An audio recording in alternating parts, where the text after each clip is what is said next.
All right. And one more little thing, and then we'll get started.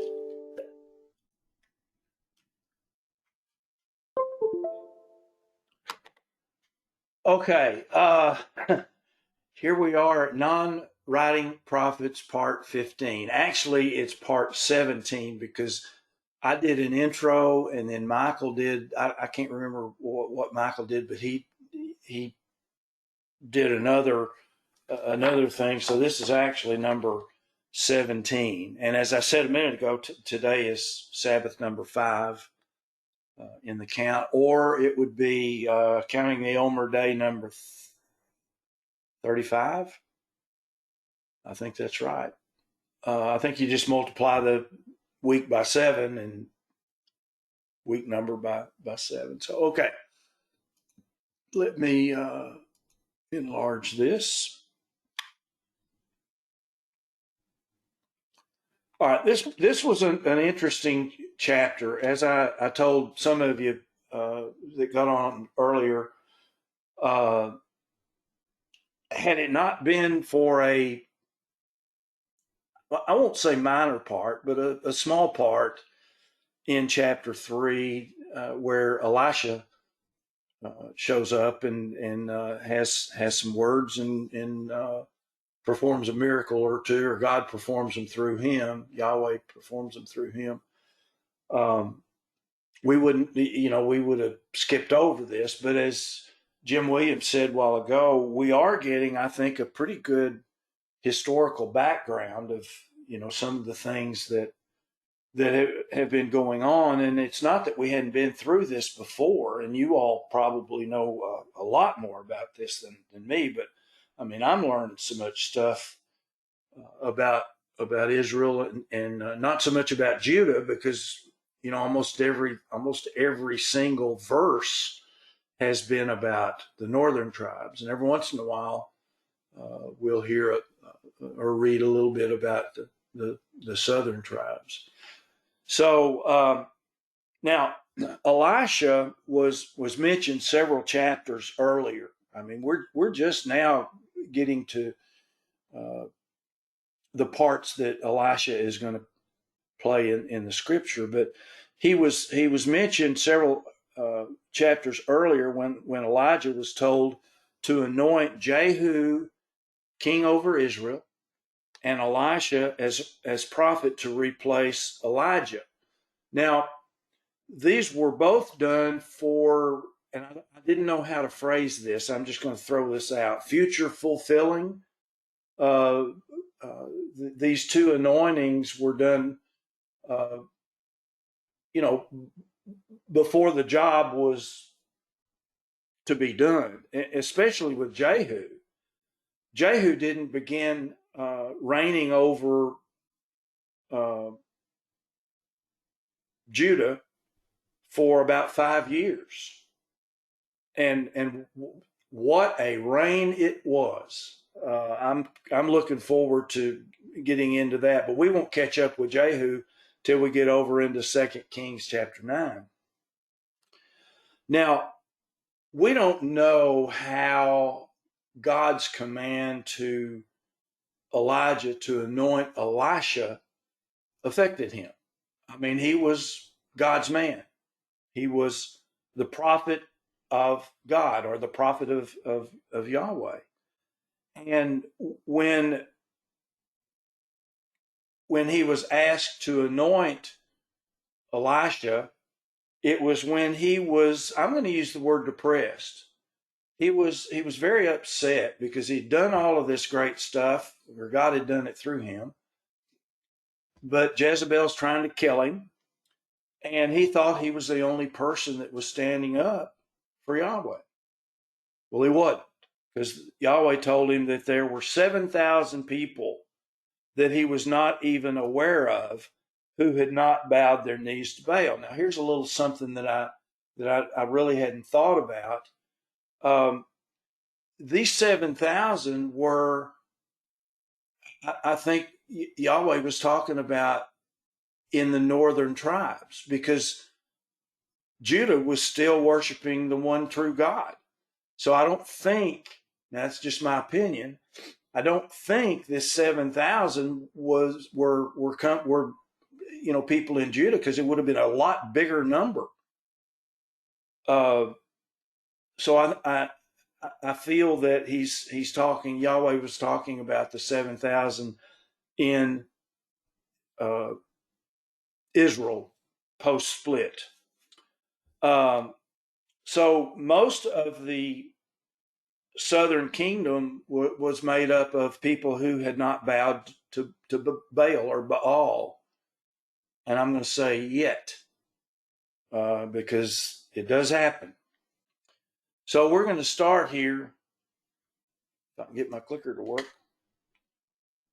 In 1 Kings 19, which is this scripture that tells us about Elijah anointing these two men. It says, and Jehu, the son of Nimshi, shall you anoint to be king over Israel. Now, he's not going to be king for 5 more years. 5-ish years, let's put it that way. And I want you to anoint Elisha, the son of Shaphat, to be the prophet in your place. In 2 Kings 3 now, we're going to see a new. Everybody turn off your mics, please, if you're not talking. In 2 Kings 3:1, it says, now Jehoram, and I pronounced it that way on purpose. Jehoram, the son of Ahab, became king over Israel. Well, Jehoram was also known as Joram. Joram is the way the translations have it. And his name is spelled both ways in scriptures. I'm sorry, I'm going to have to find somebody's call. Caller 1 is green. Yeah. Now they're gone. Okay. Well, I hope they come back, but they need to mute. Okay. All right. So I want to show you something though. In 2 Kings 3:1, it says Jehoram, the son of Ahab, became king over Israel. In 2 Kings 8, it says, in the 5th year of Joram, the son of Ahab, king of Israel. It's the same person. And this is one of the things that the writers of 2 Kings does that kind of is a little confusing. We've had 2 kings with the same name and another set of 2 kings with the same name.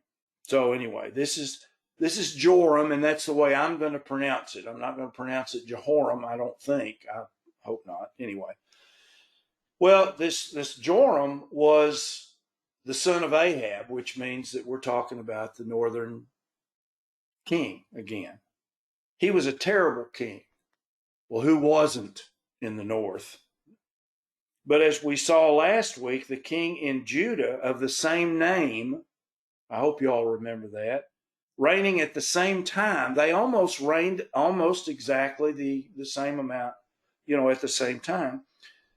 But the Joram in Judah was pretty much as bad as the Joram in Israel was. And after all, if you think about it, he was the son-in-law of King Ahab, the king of the south. And I don't mean that prophetically.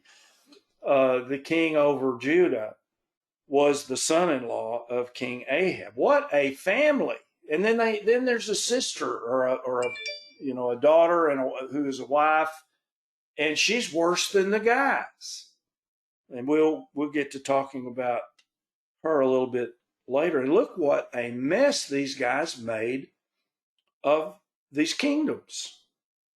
So now we're about 120 years after King David's reign ended. And look how bad things have gotten. Now Joram, the son of Ahab, became king over Israel at Samaria. Remember the capital was Samaria, but the summer palace was in Jezreel. But he became the king in the 18th year of Jehoshaphat, who was reigning in the south, of course. And he reigned 12 years. And he did evil in the sight of Yahweh. And then the writer says something kind of halfway good about him. He says, though not like his father and his mother, for he put away the sacred pillar of Baal, which his father had made. Now, this I tried to find as much information as I could, and there's not a lot about this image, this sacred pillar of Baal. It was very likely an image of the particular Baal, and I know I'm just going to pronounce it Baal. I know that's wrong, but it's easier for me. But anyway, it was very likely an image of the particular Baal that they were worshiping, which was probably one of the Phoenician Baals. Mark had talked about that a little bit earlier. Well, several weeks ago now, I guess.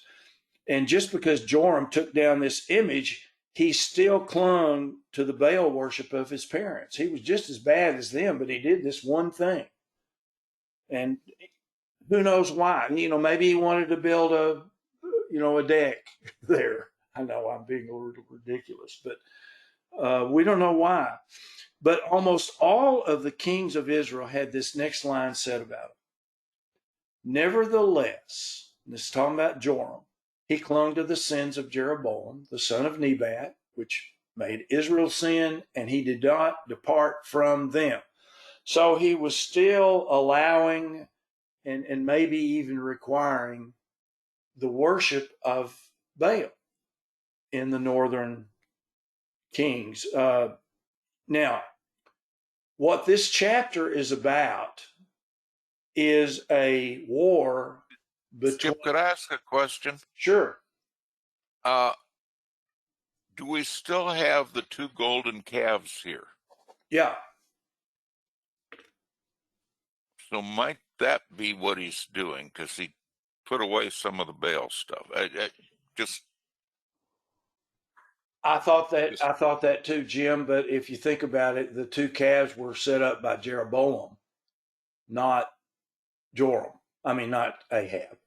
So I think it's a different. It may be a calf, but it's a different calf, and I presume that the two calves that Jeroboam set up are still there, one in the north and one in the south. So anyway, I had the same thought, exactly the same thought.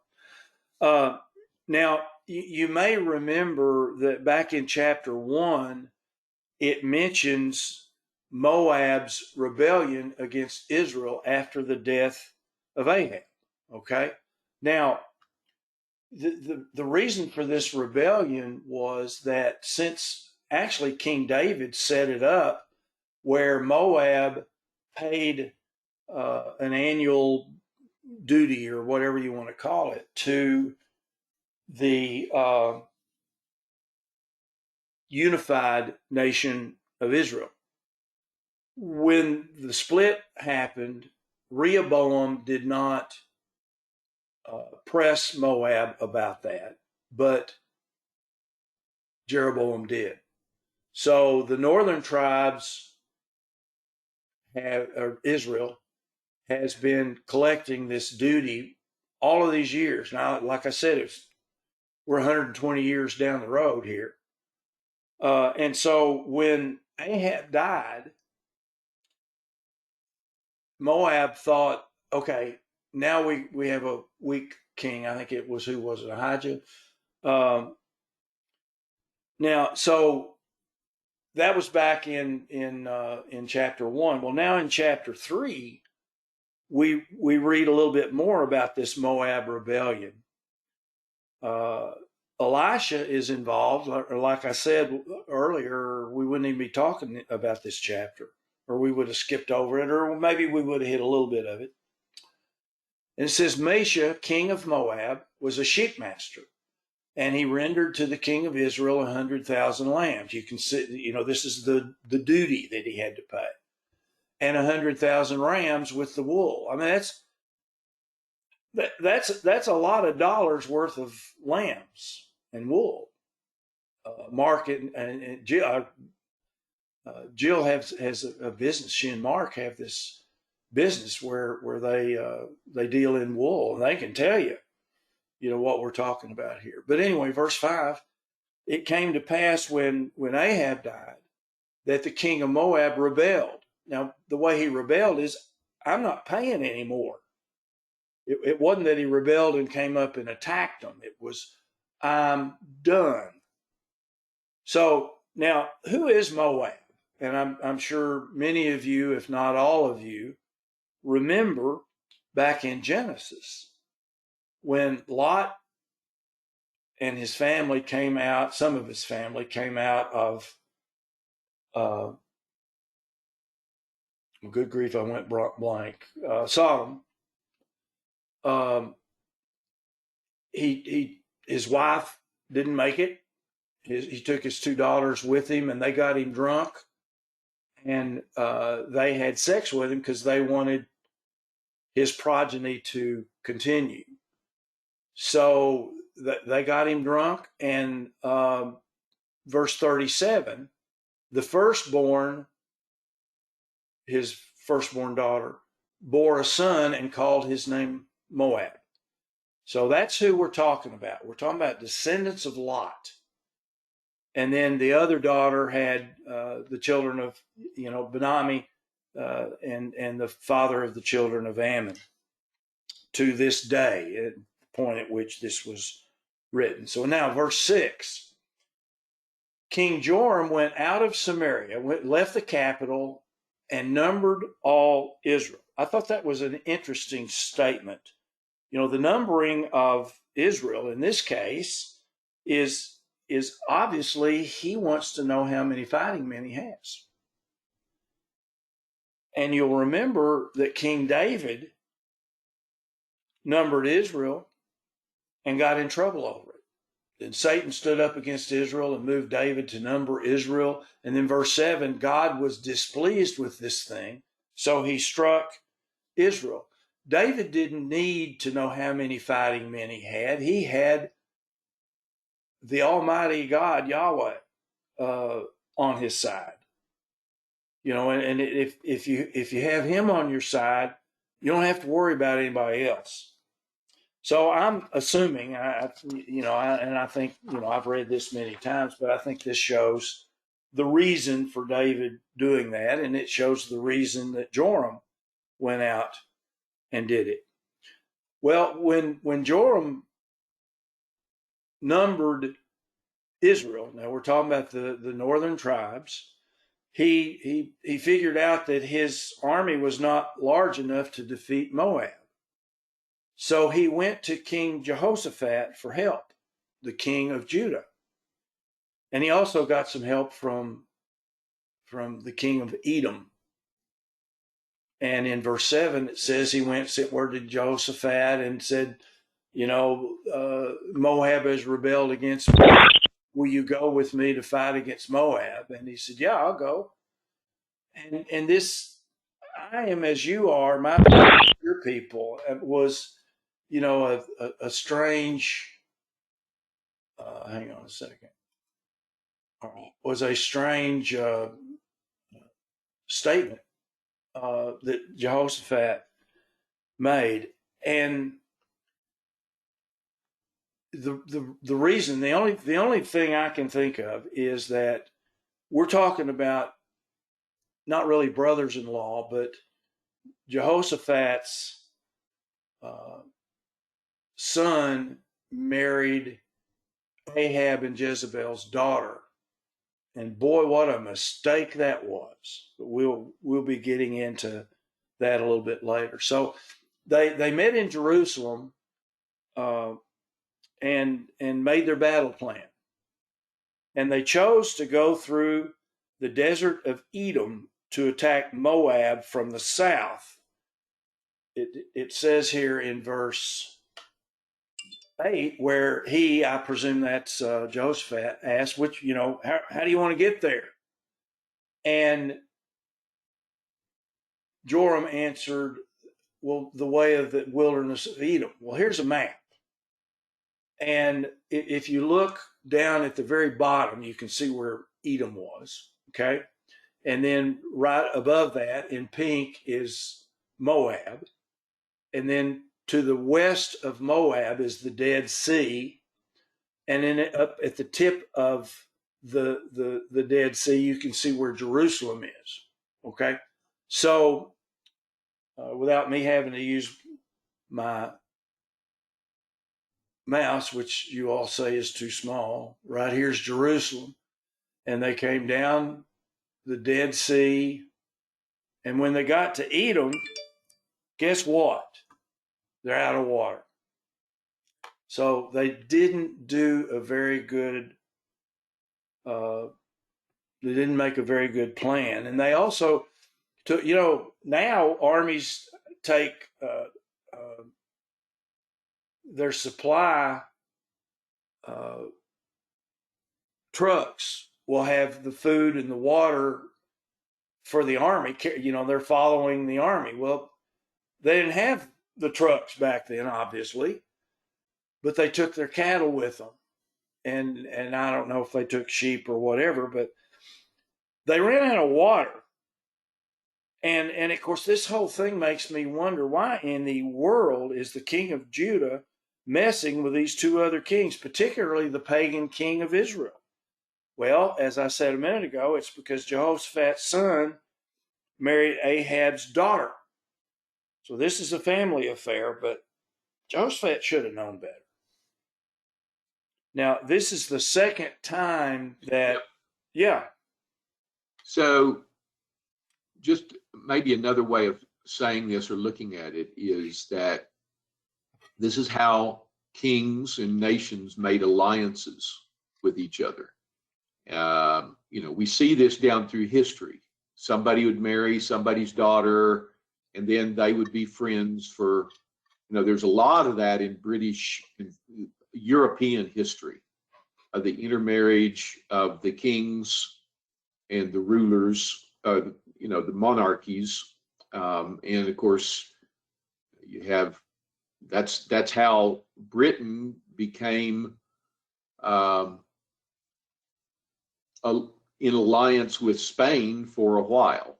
It didn't last, but I believe that there was an intermarriage with somebody in the British Isles to somebody in Spain. And of course, they have all these things going on. And the same thing happens. This is what you're seeing is, it's a family affair, but it's more than a family affair in the sense of this is the way alliances are made. Now, maybe those alliances are strong and maybe they're weak, but it just shows that Israel was kind of doing things the way that nations were doing them. This is how things were done. Yeah, that's a good point. Solomon was well known for doing this. That's why he had so many different wives. But yeah, good point. Thanks, Mark. This is the second time that Jehoshaphat has joined forces with the king of Israel, which supports, even more what Mark is saying. The first time was with King Ahab, and they fought against the king of Aram. You can see up at the top here, the nation of Aram here. And I don't remember why they got into it with them, but they got into it with them. So, these guys fought all the time. I don't understand. Nobody wanted peace back then. You have a piece of property, I want it, so we're going to war. But I'll marry your daughter if you'll give me the land, like what Mark was saying. That's exactly what was happening. Well, I hate to point it out, but our nation is going to war all the time. Yep. We got out of Afghanistan, and now we can't do anything. And now we have some of our political people saying we're at war with Russia. It's their advantage riches for people who are involved in the military-industrial complex. That if none of us probably remember, but President Eisenhower gave a very serious speech at the end of his reign or the end of his presidency, about being careful about the military industrial complex. And now they just move us in from one war to another. Yeah, and it's just going to get worse. So, all right, verse 9.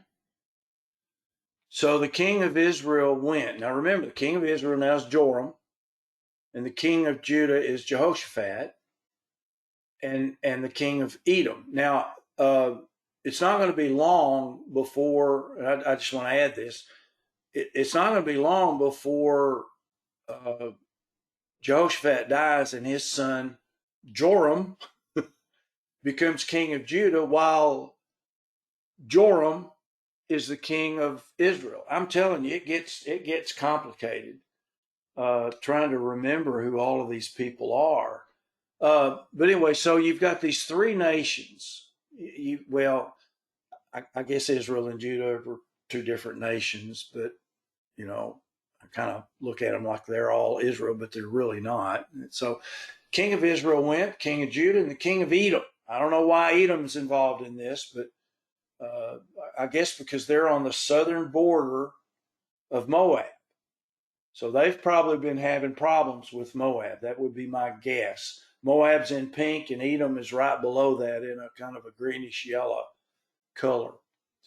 So I love the terminology. They fetched a compass of 7 days' journey. In other words, they sat down and said, let's plan out the first 7 days of this trip. And apparently none of these guys are really good generals, if you will. And it says, for there was no water for the host, the group, and for the cattle that followed them. So I'm going to go back here, after they marched from Jerusalem, you see Jerusalem, and then you see the Dead Sea. They marched all the way south along the border of the Dead Sea, or close to the Dead Sea, into Edom, and the army ran out of water. Well, duh. I could have told them that. Of course, I wasn't around. And so, shock, shock, guess who gets blamed? The king of Israel said, alas, Yahweh has called these three kings together to get us killed. That this is Joram, and he is not a worshiper of Yahweh. And I'm not sure why. I guess he's being maybe being sarcastic. I don't know if he's being sarcastic or what, but he's blaming Yahweh for the armies and their cattle dying of thirst. But Jehoshaphat, being a good king who worshiped Yahweh, asked for a true prophet to help. Now, yes, this is something they probably should have, not probably, they should have done, before. But remember, Jehoshaphat's with these other two pagan kings, the king of Israel, Joram, and the king of Ammon. I don't remember what his name is. But so Jehoshaphat, being a good king, asked for a true prophet, a prophet of Yahweh, a true prophet, not these guys that are, signed up and paid to, worship Baal. We want a true prophet, a prophet of Yahweh, that we may inquire of Yahweh by him. And this I thought was interesting. One of the king of Israel's servants, okay, this is somebody that's apparently grown up in the north, who is familiar with God's prophet. One of King of Israel's servants answered and said, here is Elisha, the son of Shaphat, which poured water on the hands of Elijah. Now, a couple of things. This, washing and actually, immersion, what we call baptism today, was a requirement in the law of, when certain things happened, when you touched the dead body, if you had leprosy, all of these things. But the phrase poured water on the hands of Elijah, it is not meant to say he washed his hands. It means that he was his servant. Here is Elisha, the son of Shaphat, who was the servant of Elijah. That's what this means. So Jehoshaphat, who was familiar with Elisha, he took the other two kings with him to talk. Now, I think Joram is going to kind of regret having been taken to Elisha. Because it's interesting that two pagan kings, horrible kings, certainly Joram, went with Jehoshaphat to see a prophet of the Most High God. And this is one of my favorite verses right here. Elisha looked straight in the eyes of Joram and said, "What are you doing here?" And why don't you go back to Israel and check with your parents' prophets? They're fakes. They're worthless. They probably had an Elohim, behind the Baal that they worship, but he says, "Get out of here. I don't even want to talk to you." And then he goes on and says in verse 14, "If it weren't for my regard for Jehoshaphat, I wouldn't even look at you. I wouldn't see you." I mean, I love this. I love the way that Elisha really told Joram off. Then something that we see fairly often, Elisha says, "Bring me a minstrel. Bring me. I want somebody to play some music for me." And it came to pass when the minstrel played that the hand of Yahweh came on him. Music was often used by prophets. David used to calm King Saul with his music. Saul, I still say that Saul was bipolar, but that's just kind of, I'm only halfway kidding. But Saul would sit there and he'd look at David and he'd pick up a spear and he'd throw at him trying to kill him. And then David would play the lyre, and he wouldn't lie. He would play the instrument, the lyre. And it would calm Saul. And many of the Psalms were set to music. We know that, and we read about the Song of Miriam. There's an event found in Samuel where Saul is told by Samuel that when you go out, you're going to be met by a profession of prophets with lyres, tambourines, and flutes and harps being played before them, and they'll be prophesying. And remember, this is when Saul actually got caught up and prophesied. And he changed into a completely different person. So here, Elisha calls for a musician, and Yahweh speaks to him.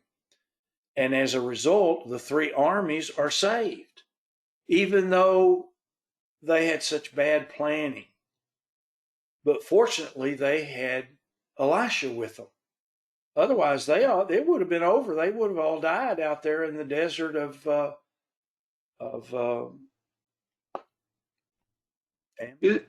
Isn't it interesting that Elisha was even there? Why was he there? Yeah. On this campaign. He was not a soldier. Well, I guess we don't know that. I was going to say he wasn't a soldier. We know he was a prophet, but I think this kind of hit me today. kind of interesting that Elisha was there. Yeah, the only go ahead. Was somebody saying something? The only I thing just I said can we think were, of, Mark, we're not. okay, I'm sorry. I keep talking. I just said we're not told why he was there, or why he was there, but he was there. So just kind of interesting that he was along on the trip. Yeah, would you think that I mean, obviously Yahweh had sent him, but it is why you know okay, Yahweh knew ahead of time that these guys were going to be in trouble. You would think, right? Uh, and so I don't know. He sends Elisha down with him. But I mean, it's a great question. We don't know why he was there, but he was close, right? Um, maybe he went with him so he could chew on Joram. I'm being facetious there, sorry, but yeah, we don't know. We don't know. Have you all noticed? Maybe I don't know if it's just me, but have you noticed that there's a lot of things God doesn't tell us in the scriptures?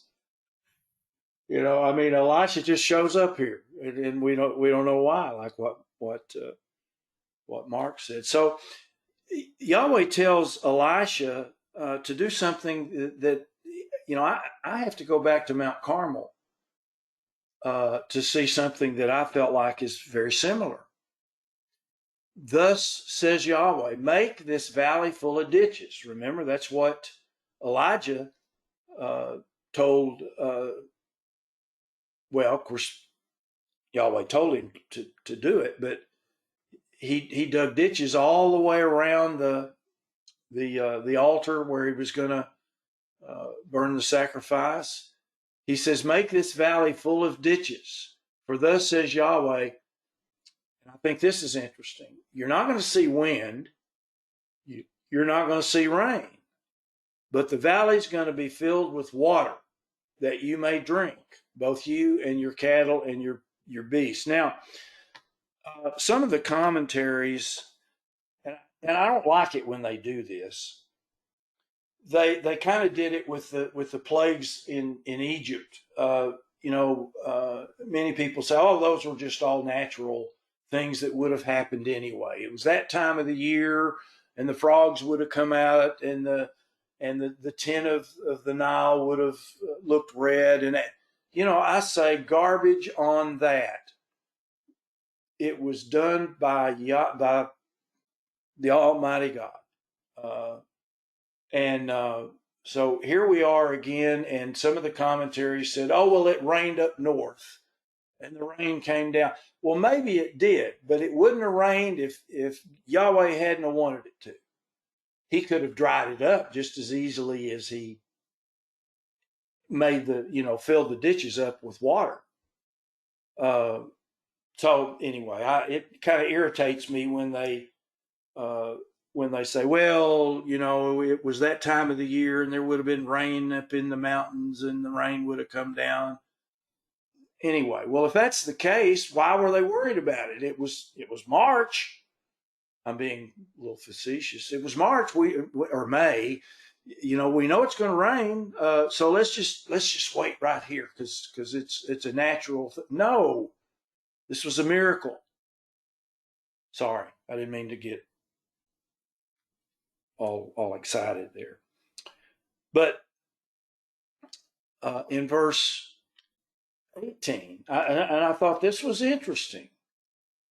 This is but a light thing in the sight of Yahweh. He will deliver the Moabites also into your hands. Well, yeah, anything that Yahweh does is a light thing to him.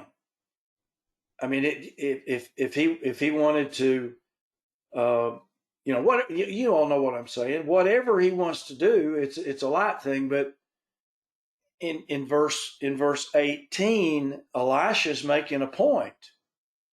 Hey guys, this is no big deal. This is the Most High God, and he can do anything he wants to do. And this is just a light thing because he's going to deliver the Moabites into your hands. And note the comment in this next verse. I thought this was very interesting. It says, "You shall smite every fenced city." Now, he's talking about Moab, "and every choice city, and shall fell every good tree, and stop all wells of water, and mar every good piece of land with stones." Well, it makes sense. Smite every fenced city, smite every choice city, fell every good tree. I'm not sure why, but anyway, stop the wells of water. But what about this mar every good piece of land with stones?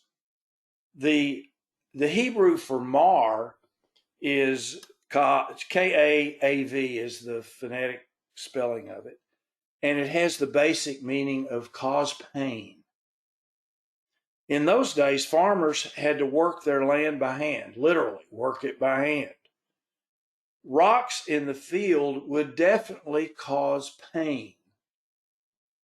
Mar, cause pain in every good piece of land with stones. Now, here's the way the complete Jewish Bible puts it, and I just used it. It's one of many that says it this way.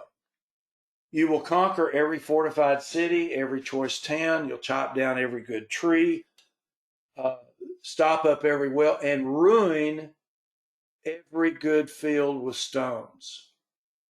As they marched through Moab, they put, hundreds, thousands of stones in their farmland.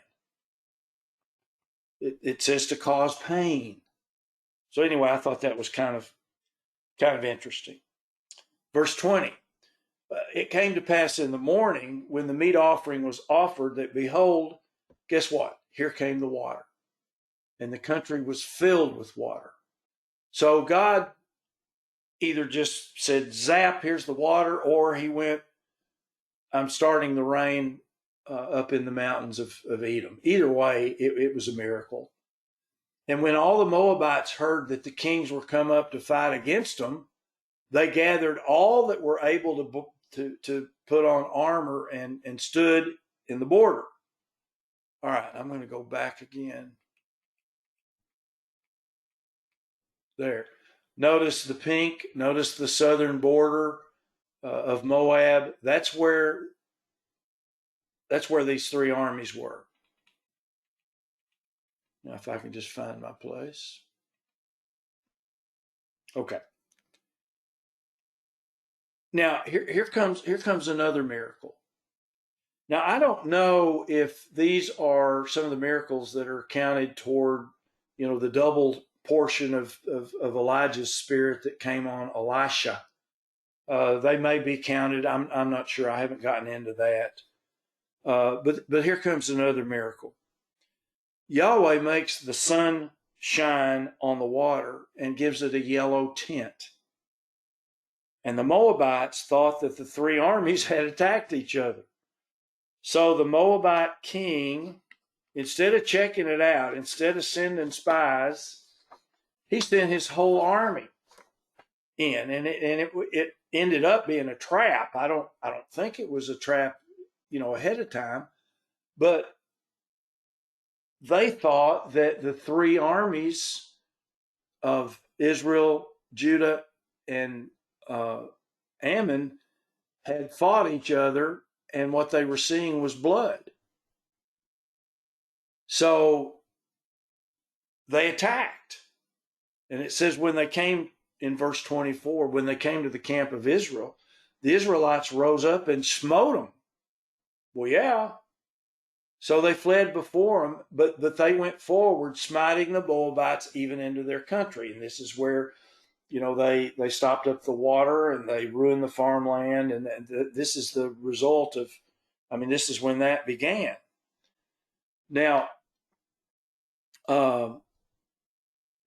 verse 20 through 24. Okay. And it says, and they did what Yahweh told them to do. They beat down the cities, and on every good piece of land cast every man his stone, and filled it with stones. And they stopped all the wells of water, felled all the good trees. You know, this is one of the few times that people obeyed God and did exactly what Yahweh told them to do. Only in Kerhasseth they left the stones thereof, howbeit the slingers went about it and smote it. The slingers of rocks, I presume, is what it's talking about here. And when the king of Moab saw that the battle was too sore for him, he took with him 700 men that drew swords to break through even to the king of Edom, but they could not.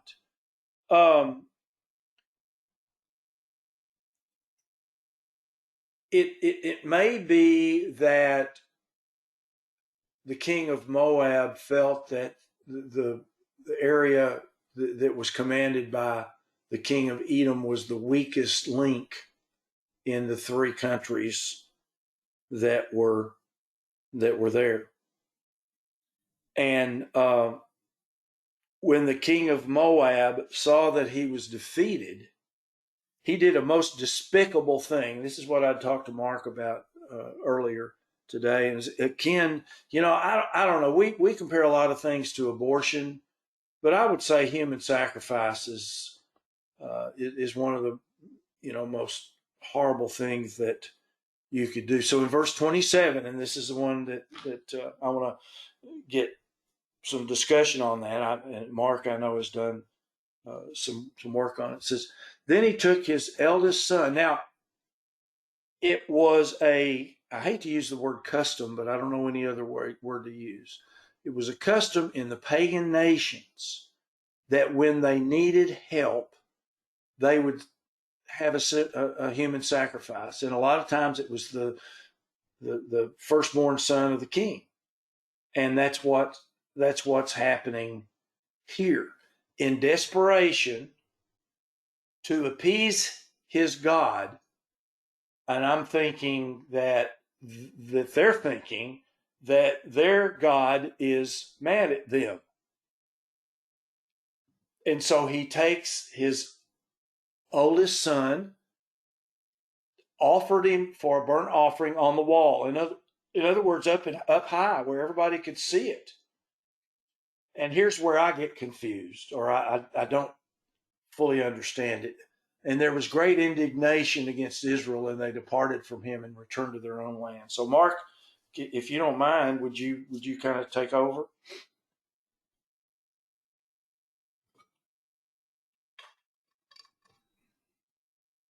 The first time I read this, I was unclear. Seemed unclear who he was talking about, so I had to get the whole thing in context. And looks like everybody is the he is referring to the king of Moab.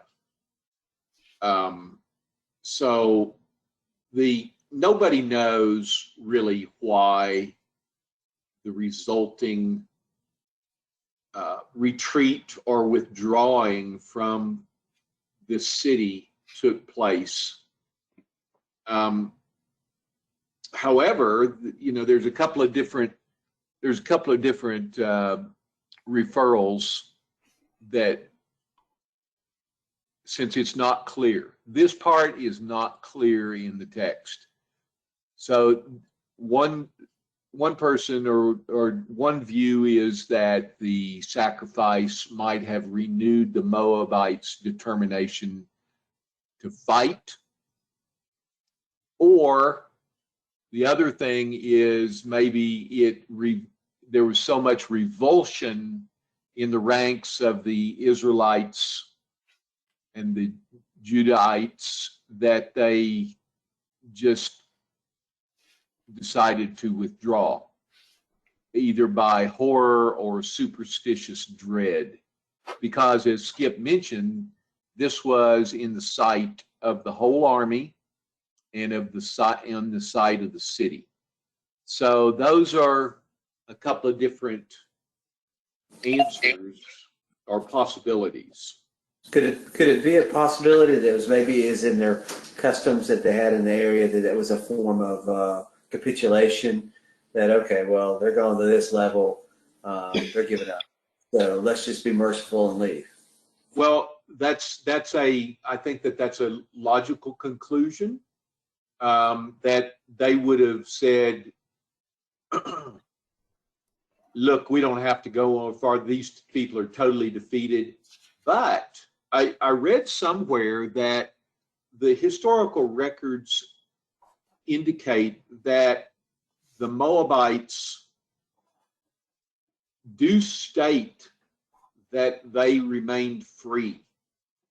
So I didn't look up that source, and I can't put my eye doesn't fall on it right now. But that was one point that was brought. Oh yeah, here it is. Okay, let's see this. What It was for 2 centuries, I believe, isn't it, Mark? Did Moab? Yeah. Okay. The Moabite Stone celebrates a successful rebellion, but that doesn't settle the present issue as it could have been described before Joram's campaign took place. I don't have a reference on the Moabite Stone. I think it seems like it's one of the records that were written. The nations at this point in time did a lot of writing of different points, and that's what archaeological digs do find, some of these type of things. But the Moabite Stone obviously has some type of history. So it does record, or it says that they remained free. But like I said, the people have also said it may have been written before. So who knows? And Skip said, what did you say, Skip, that the records show they stayed free for another 200 years or something? Yeah. Mark, I'm looking for my source on that, but I do know it that was one of the commentaries. Mark, Yes. could it have been that, and I don't mean that the king of Moab looked at it this way, but could it have been that this was effectively a punishment from God so that his son did not reign in his stead? Well, even though it was a self-imposed punishment, if you will. Yeah, I mean that's an interesting thing. Obviously, the prophets were involved in some of the other nations. Elijah anointed a king of a foreign nation, so it's just something that we're not told. One thing that we might think about is, okay, they went to all this effort to go down here and fight against these people, and they end up withdrawing and not accomplishing their effort, their war effort. It's almost like going to Afghanistan and then withdrawing. So what could be the lesson that is contained in this thing? That is something that we can look at when we're reading scripture. It's not necessarily just a historical writing to give historical facts. Now, we have seen that God was involved, that Elisha was involved, but I've never heard much discussion about, okay, they didn't even accomplish their task, their goal of going on this military campaign. The futility of man's efforts to do certain things like that. I mean, there are other lessons we might even think about. A couple of the comments out of the commentaries that I found, I think I may have sent them to you too. It says, this was an attempt to now, and this is one of many different. I mean, this it's funny that verse 27 has all kinds of different pieces to it, and we don't really know how they fit.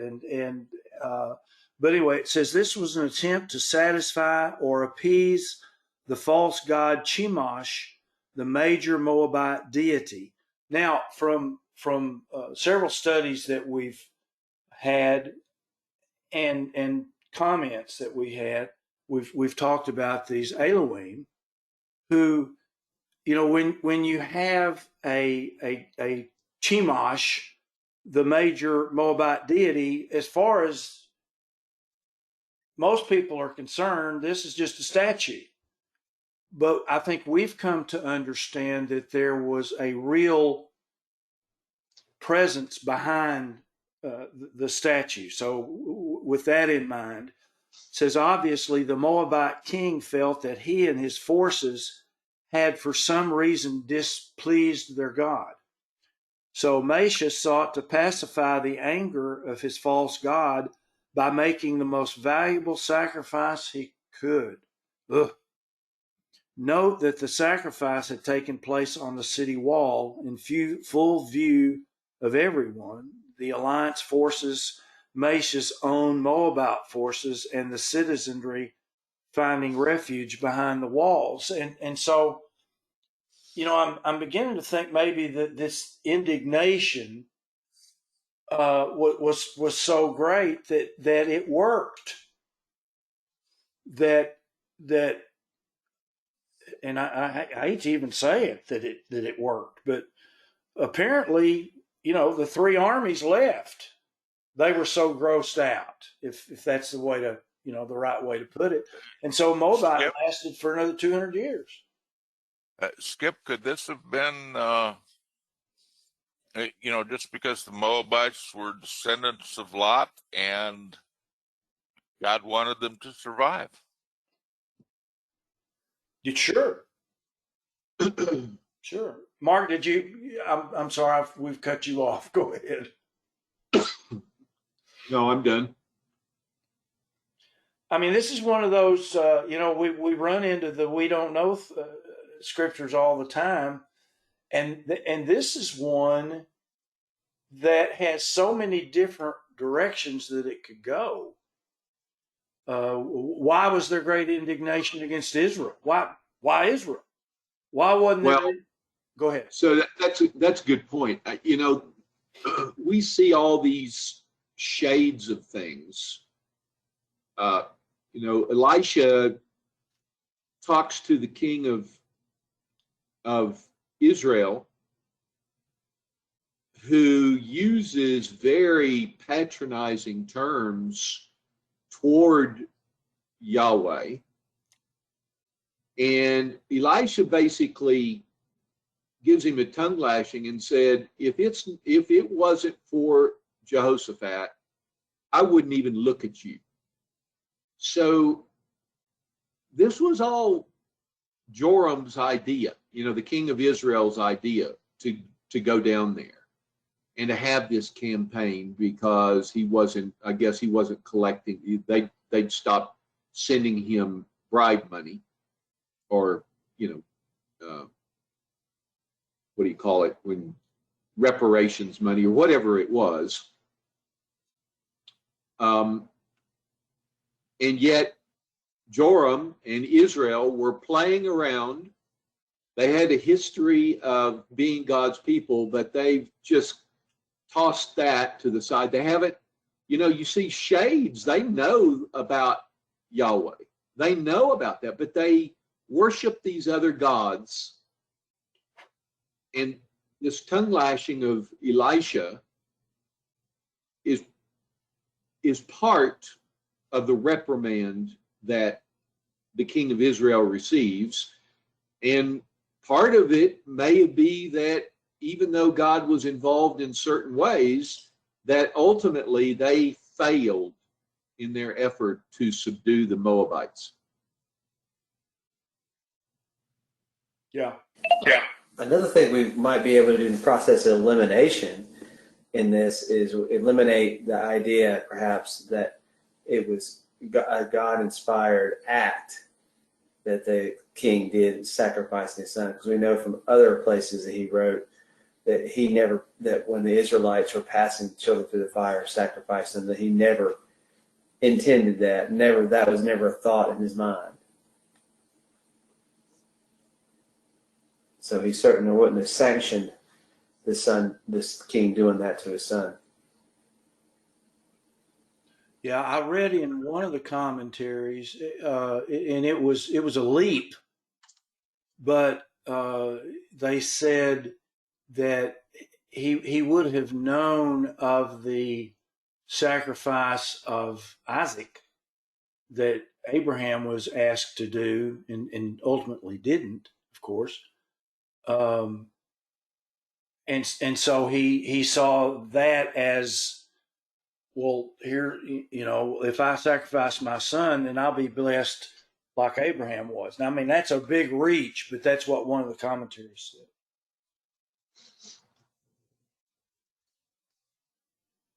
Arthur, did you find anything? No, I didn't. I read through this, and it just seems that these are object lessons of when you don't follow the Father's direction and take matters into your own hands, that you end up in the icky poo.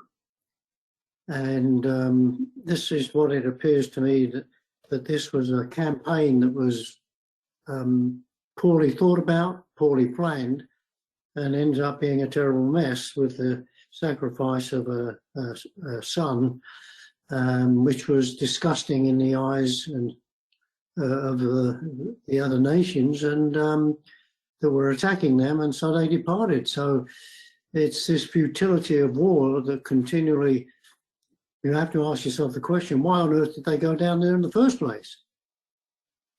So, it's an object lesson that you don't do that. And how do we apply that today? Kind of leaves me wondering about this whole record that we have here, which is not very detailed, and the background and the motivation isn't really clear to us either. So we have to look at it as an object lesson and just accept for what it is. Arthur, do you think that at this point in the battle and so on, that Moab basically said, "I'll continue paying my my reparations to Judah"? I think you make a great point, and that is, once again, my observation is one of frustration. We really only have the bare bones of the situation. We have, I mean, I clearly think this is one of those I don't knows. I agree. I mean, I just keep going through. Well, might it be this or might it be that? And I have no. Arthur. I'm not saying it's a solution. I'm just saying it's. The objective was that they weren't paying reparations, so we've got to deal with them. God's not going to wipe out lots of people. We know that. Because he essentially viewed them as the sons of Abraham, even though they weren't. As the sons of the cousin, so to speak. But, at the end of this, probably reparations were paid. I mean, they got their rear end kicked. Another thing is, you read the sentences together, you kind of infer that, well, since they sacrificed their son, and as soon as they saw it, they turned to each other and said, well, let's get out of here. But it could have been weeks or months, and that the fact that they left and departed may not have had anything directly to do with the sacrifice that he made. I think Again, I agree. But, it's still in the we don't know category. it's interesting at the end of verse 27 there, that there was great indignation or wrath, as the margin says, against Israel. So they departed and returned to their own land. So, a pretty futile campaign. But where was the great wrath and indignation coming from? Right. Was it coming from the people they were warring against? Well, wouldn't there be, anytime you're occupying a land, wouldn't there going to be great indignation? Isn't that natural? Well, yeah, but you ask the question then, why were you going down in the first place, and why didn't you carry on subduing the people if you wanted to take over the land? Did this one act of burning a sun on the wall in public for all to see cause dissension among the ranks of the attacking armies? And they sort of said, well, you know, God, ghastly, if these people are going to this length, we're going to pull out of this. And there was a lack of leadership and power that could be exerted. I don't know. Yeah, Arthur, maybe this was okay. He sacrificed his eldest son. Obviously something he shouldn't have done, but he did this, and maybe that was his sign of, I give up. I'm making peace. And then you get back to, you continue to get your tribute from me. A couple of things that have hit me, particularly Arthur brought this to my attention, and this may be fairly simple for us to surmise, and that is God wasn't behind this.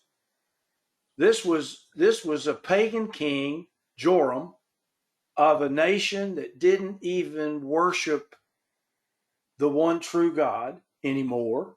Maybe there were 7,000, but that's it. Okay, so number one, God wasn't with this, and God would have let them all die if it hadn't been for Elisha. Now, it kind of seems that way to me. And then the other thing is this great indignation against Israel. It seems to me that, this is all Israel's fault. Judah didn't go up to Jehoshaphat didn't go up to Joram and say, hey, let's go kick Moab's rear ends. No, this all started with the pagan king saying, hey, I need you guys to help me because I'm not getting the money that I used to get. And I'm kind of leaning toward that makes sense to me, that those two things. One, God wasn't behind it, and everybody was so badly grossed out by watching this sacrifice. They all saw it. It was on top of the wall. And the armies of Israel and Judah and Edom saw this. And I don't know, maybe Israel didn't care. Joram didn't care. Joram, it's no big deal. They had human sacrifices in the northern tribes occasionally anyway to their false gods. So that's kind of where I'm leaning, but at the same time, I'll add those three little words, we don't know. Any other thoughts? I mean, because that's all we can have on this is thoughts, because the scriptures sure don't tell us.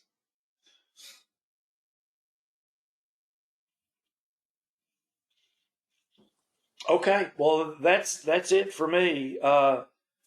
This was an interesting chapter with, Elisha's participation, and I loved what he said to Joram.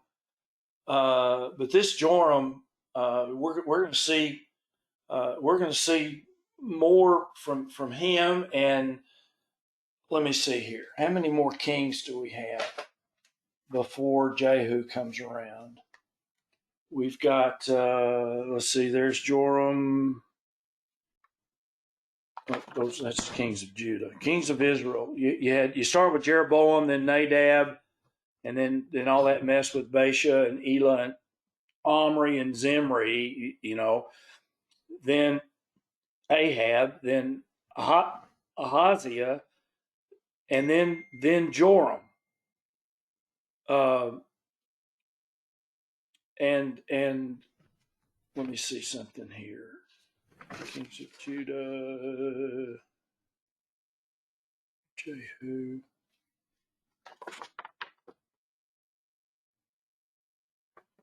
Well, Jehu's going to come along here before too much longer. And if you remember the scripture that I started with, or one of the early ones, where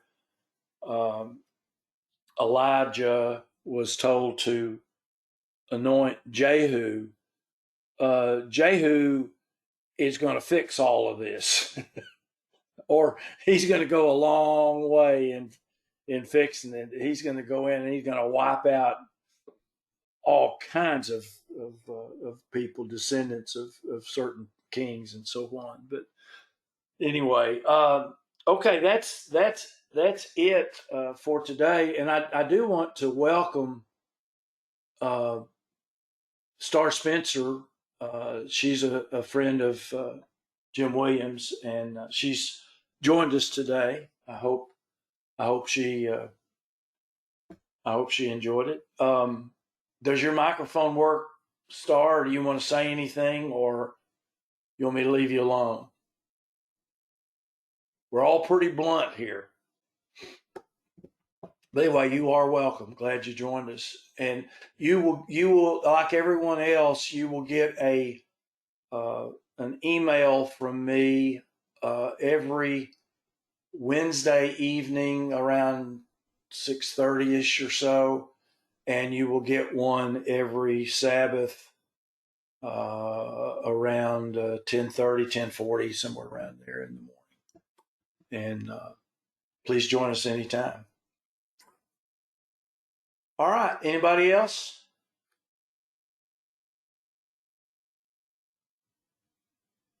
Okay. Let me see. Hello, this is Star Spencer.